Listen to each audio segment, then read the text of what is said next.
Manso kwanta hema obi a ne yemu ye na wosan pe adoye na enukure nipa bebre nim saa de no na me ba be kire mo.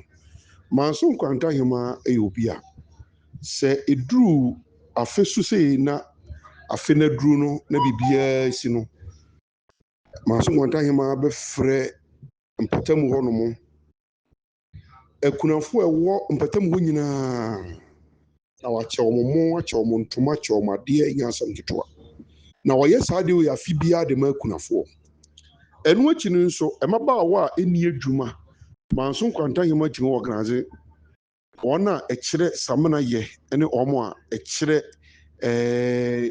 enema bebreye so bolo anoni abele omo cheche saa de ma no ye no no ma be kyire saa ma yo so mo fa nye omo adwuma na enya sekreto ne duru hɔ a ni gie bi da mo be hu se wɔto a ebi wɔ hɔ abon se wɔ sa na ni agye no ne se ɔmo be kyɛ nkrɔfo ne ma no se eya kɔ se obedi ade yi sika a wanya ne ma wanya bia no ɔsa de ma ne manfo a ɔma like ɔno na nkasa ne yiedie ne hia no manfo so yiedie hia ɔmo esene bibia enam ne nnwuma pa a ɔyɛ nti ɛno ɛna aboa ama kyɛ sɛ Manso kwanta agin hini pa.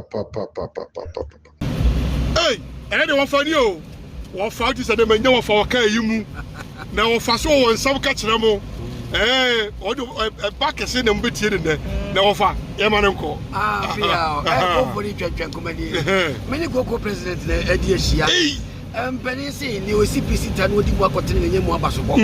Abasobo te say. Ye. Wodo brada. Ye. Ana wo be ma. Wodi si ekwa. Ana ekote. Ye. O mama ma ji won pem a. So mama su won pem a. Wo hye koko president. That's it. Adu papa. Ye. Adu papa. Na me kanfo akwa. Ebe ye bawe. Ebe ye peme. Ebe kese so. Wo tim dia kuma no. Koko president. Ba ko pe.